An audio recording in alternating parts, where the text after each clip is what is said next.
రంగారెడ్డి జిల్లా ఎల్లారెడ్డి పట్టణంలోని RTC bus stand RTC chairman Bajireddy Govardhan Yellareddy MLA Surender తో కలిసి పరిశీలించారు. బస్టాండ్ లో బస్సుల వివరాలను విద్యార్థులతో అడిగి తెలుసుకున్నారు. ఏమైనా సమస్యలు ఉన్నాయా అని విద్యార్థులతో ముచ్చటించారు. రాష్ట్రంలో ఆర్టీసీ నష్టంలో ఉందని, నష్టాల నుండి బయటపడేందుకు ప్రయత్నాలు చేస్తున్నట్లు వెల్లడించారు. ఎల్లారెడ్డి బస్ స్టేషన్ ను 3 కోట్ల మున్సిపాలిటీ నిధులతో నిర్మించనున్నట్లు తెలిపారు.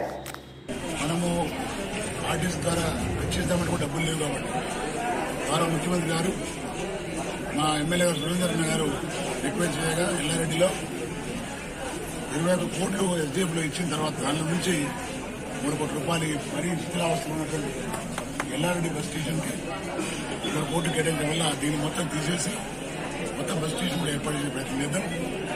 కొత్తగా బాగలేవు, నాటుపడి బాగలేవు, అదేవిధంగా రోడ్డు కూడా బాగలేదు. అవన్నీ కూడా సీసీ చేయించి తొందరగా మీకు ప్రజలకు అందుబాటులో ఉండేటట్టు చేస్తాం. మరి ఎమ్మెల్యే గారు నన్ను ఇక్కడికి ఆహ్వానించి ఇక్కడ ఉన్న పరిస్థితిని నాకు చెప్పడం వల్ల మరింత వేగవంతంగా ఉన్నటువంటి డబ్బుల్ని టెండర్ ప్రక్రియ పూర్తి చేసి తొందరగా నిర్మాణం కూడా చేస్తాం. 1 ఇయర్లో మీకు ఈ బస్టాండ్ అప్పగించే ప్రయత్నం చేస్తాం కూడా తెలియజేస్తాం. ధన్యవాదాలు. Thank you.